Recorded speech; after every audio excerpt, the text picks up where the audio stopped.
আমরা বলার ভাষা হারিয়ে ফেলছি। আমি নিজে আমার বাড়ি সাগরে, আমি সাগরের সন্তান, অর্থাৎ নিজুমদ্বীপ, হাতিয়া নিজুমদ্বীপ আমার বাড়ি।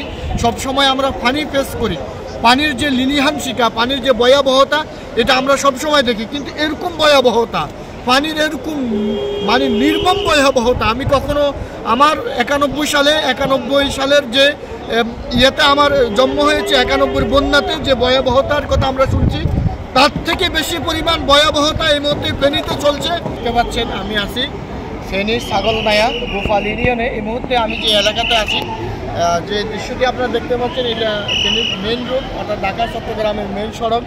ইতিমধ্যে মেইন সড়ক তলিয়ে গেছে। আপনারা দেখতে পাচ্ছেন অনেকে যে মানুষ কী করবে এই মুহূর্তে, মানুষ তাদের বেঁচে থাকার আশা হারিয়ে ফেলছে। আমি আমার শানে সাহাবা খতিব কাউন্সিল বাংলাদেশ পক্ষ থেকে আমাদের যে স্পিড বোট, বিভিন্ন নৌকা দ্বারা লোকদেরকে উদ্ধার করা হচ্ছে। আমি গত রাত্রে থেকে ওনাদেরকে জানিয়েছিলাম আমরা পানিতে আটকে আছি। আমার পিছনে যে দৃশ্যটা দেখতে পাচ্ছেন, বিশাল দৃশ্য, এলাকা মিলে এখানে আমার মসজিদ এলাকা, অর্থাৎ বাইতুল শরফ জামে মসজিদে শত শত মানুষ এখনও পানিবন্দি আটকা পড়ে আছে। আমরা নিজেরা এখন জীবন ঝুঁকিতে আছি। আপনারা এই মুহূর্তে আমাদের যে সবচেয়ে যে বেশি কাজটা দরকার, আপনারা দেখতে পাচ্ছেন যে মেইন রোড, অর্থাৎ ঢাকা চট্টগ্রামের মেন সড়কের উপর দিয়ে এই মুহূর্তে পানি গড়াচ্ছে। তার মানে হলো পশ্চিম পাশে, রোডের পশ্চিম পাশে আমরা যেটা ছিলাম দুদিন পর্যন্ত, যে পানি ছিল না, কিছুটা আমরা বেঁচেছিলাম। কিন্তু এখন যে মেন রোডের উপর দিয়ে পানি গড়াচ্ছে, মানে এই পাশের লোকগুলো আর বেঁচে থাকার এখন অনেকে আশা হারিয়ে ফেলছে। আমরা দেশবাসীর কাছে অনুরোধ করব, আপনারা যেখান থেকে সাহায্য পাঠাচ্ছেন, এই মুহূর্তে সাহায্য থেকে সবচেয়ে বড় প্রয়োজন সেটা হচ্ছে মানুষকে উদ্ধার কাজ। যে উদ্ধার কাজটা আপনারা অব্যাহত রাখবেন। আপনারা যেখান থেকে আছেন সেখান থেকে আপনারা উদ্ধার কাজটা অন্তত এই পাশের মানুষগুলো, এই মুহূর্তে যে আমরা দেখতে পাচ্ছি যে মানুষ অসতর্কতাবশত মানুষ বাড়িতে বসে থাকে, মানুষ আশ্রয় কেন্দ্রে যায় না। যেটা ফেনী পরশুরাম এবং ছাগলনাইয়াতে যেটা হয়েছিল, যে আমার পার্শ্ববর্তী এলাকার নাঙ্গলমোড়া বিপুল পরিমাণ মানুষ মৃত্যুবরণ করেছে, মানুষ হতাহত হয়েছে। আপনারা সচেতন ব্যক্তি যারা আছেন, এলাকাতে যারা আছেন এবং যেখান থেকে আসছেন, আপনারা মানুষকে উদ্ধার কাজ এবং মানুষকে যে সতর্ক করা, এই কাজটা আপনারা অব্যাহত রাখবেন। আমরা বলার ভাষা হারিয়ে ফেলছি। আমি নিজে আমার বাড়ি সাগরে, আমি সাগরের সন্তান, অর্থাৎ নিজুমদ্বীপ, হাতিয়া নিজুমদ্বীপ আমার বাড়ি।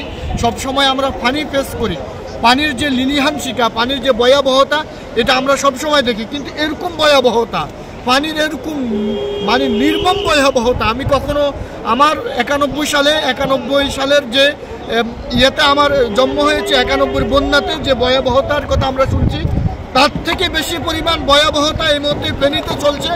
আপনারা যেখানে আছেন দেশের, আপনারা মানুষকে উদ্ধার কাজে সহায়তাগুলো আপনারা করবেন। আপনারা দেখতে পাচ্ছেন যে কী ভয়াবহতা এই মুহূর্তে চলছে, যা বলার ভাষা একেবারে আমরা হারিয়ে ফেলছি। দেশবাসী, আপনারা পুরো দেশ থেকে যেখানে আছেন, ফেনীর এই মানুষগুলোকে বাঁচান, পরিবারগুলোকে বাঁচান। আপনারা দেখতে পাচ্ছেন যে মা বোনেরা এই মুহূর্তে যেভাবে পারছে মেন রোডের দিকে তারা ছুটে আসছে। কিন্তু তারা কোথায় থাকবে, কোথায় তারা যাবে, এই ঠিকানাটুকু তাদের এই মুহূর্তে নাই। ঘর বাড়ি সবাই ছেড়ে যার মতো তারা বাঁচার চেষ্টা করছে।